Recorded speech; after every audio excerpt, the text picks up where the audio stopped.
Good evening, this is Panorama giving you the ISTV evening news. First the headlines. Complaints gala government rationalization policy on teachers, and Manipur continues to reel under the acute shortage of petrol and petroleum products despite the withdrawal of economic blockade. Now the news in details. Complaints over the rationalization policy of government is likely to snowball into a major issue in the state. Many lapses and loopholes beset the rationalization policy. Council of Teachers Association Manipur called for withdrawal of order within 3 days.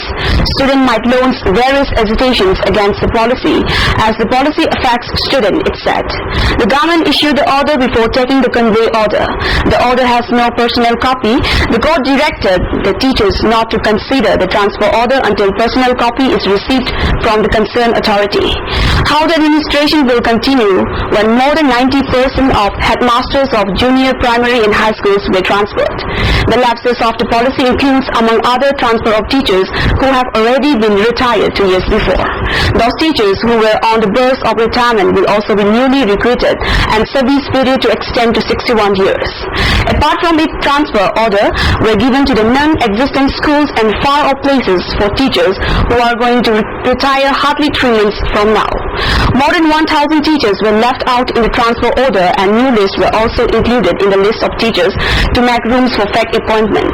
A teacher is also being transferred to 2 schools following such irregularities in the rationalization policy.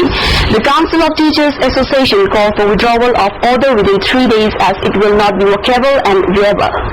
All India Students Federation also alleges the government of creating problems in the school, education and teaching. The federation also sought the immediate attention to the government to address the problems of teachers and students. It also alleges the government of disturbing the academic atmosphere by transferring the teachers in the middle of session, and there is a huge gap between the teachers being transferred and sent to other schools. Despite the withdrawal of economic blockade along the 2 national highways, the state continues to reel under acute shortage of petrol and petroleum products. Though the government assured of open sale of petrol and petroleum products, open selling is done only in a few pumps and acute shortage is still very much felt by the people. People were taking pain to get few liters of petrol in the scorching heat at PCTC and some pumps today.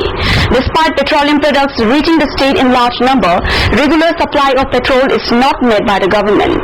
Many petrol pumps could not open and sell petrol as permits were not issued to these pumps by the government. On the other hand, petrol is easily available in large quantities in every nook and corner of roadside of the state.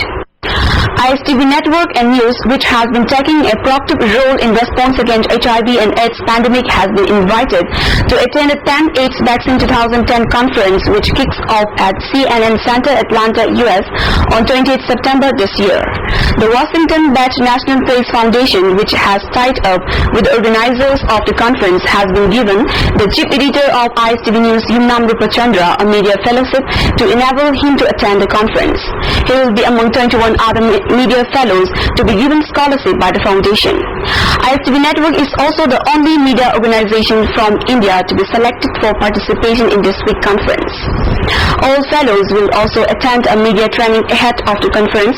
Fellows will also be given a tour of the Emory Vaccine Center in Atlanta.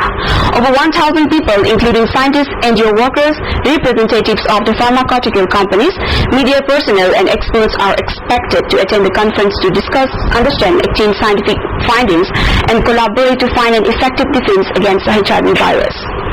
The AIDS Vaccine 2010 conference, jointly organized by the Center for AIDS Research at Emory University and the Global HIV Vaccine Enterprise, also marks the 10th anniversary and celebrates a decade of collaboration, education and the spirited exchange of scientific ideas, all with the purpose of advancing the science of HIV vaccines.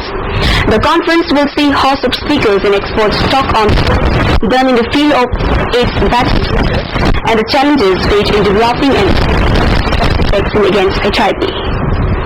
In remembrance to those martyrs who laid down their lives for the territorial integrity of Manipur in June 18, 2001, UCM today offered turban for the souls to rest in peace.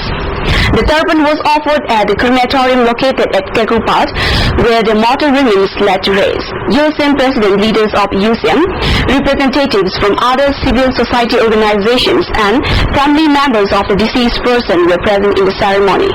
Speaking to ISTV News, Y. Dilip Kumar said Tirpan was offered to those brave sons and daughters of the lane to acknowledge their undaunted courage and sacrifice for the state to innovate their courage by the future generation.